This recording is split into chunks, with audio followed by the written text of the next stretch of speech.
بسم اللہ الرحمن الرحیم اللہم صلی علی سیدنا محمد وعلی آل سیدنا محمد۔ السلام علیکم ورحمۃ اللہ وبرکاتہ۔ حدیث اور سنت میں فرق۔ حدیث سے مراد بات، قول یا کلام کے ہیں اور سنت سے مراد عمل کے ہیں۔ اسلامی اصطلاح میں آپ صلی اللہ علیہ وآلہ وسلم کے اقوال کو حدیث کہا جاتا ہے، اور آپ صلی اللہ علیہ وآلہ وسلم نے جو عمل فرمائے ان کو ہم سنت کہتے ہیں۔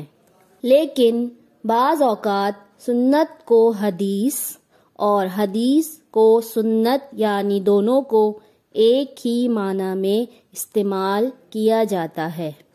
سنت کی اقسام۔ سنت کی دو قسمیں ہیں، نمبر 1 موقدہ، نمبر 2 غیر موقدہ۔ سنت موقدہ اور غیر موقدہ میں کیا فرق ہے؟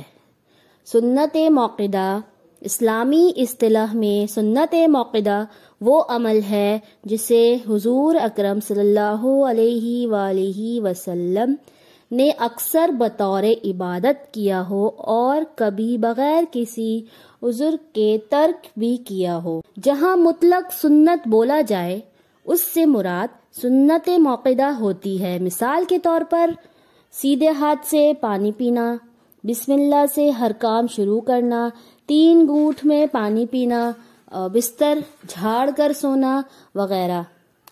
اور سنت غیر موقدہ سے مراد سنت غیر موقدہ اسلامی اصطلاح میں ایسے امور ہیں جن کی حضور اکرم صلی اللہ علیہ وآلہ وسلم نے پابندی نہ کی ہو، یعنی کبھی کیا ہو اور کبھی نہ کیا ہو۔ مثال کے طور پر جیسے عصر کی فرضوں سے پہلے 4 رکعت کا پڑھنا، یا اور ہفتے میں پیر اور جمعرات کے روزے رکھنا وغیرہ۔ اپنی دعاؤں میں ہمیں یاد رکھیے گا۔ السلام علیکم ورحمۃ اللہ وبرکاتہ۔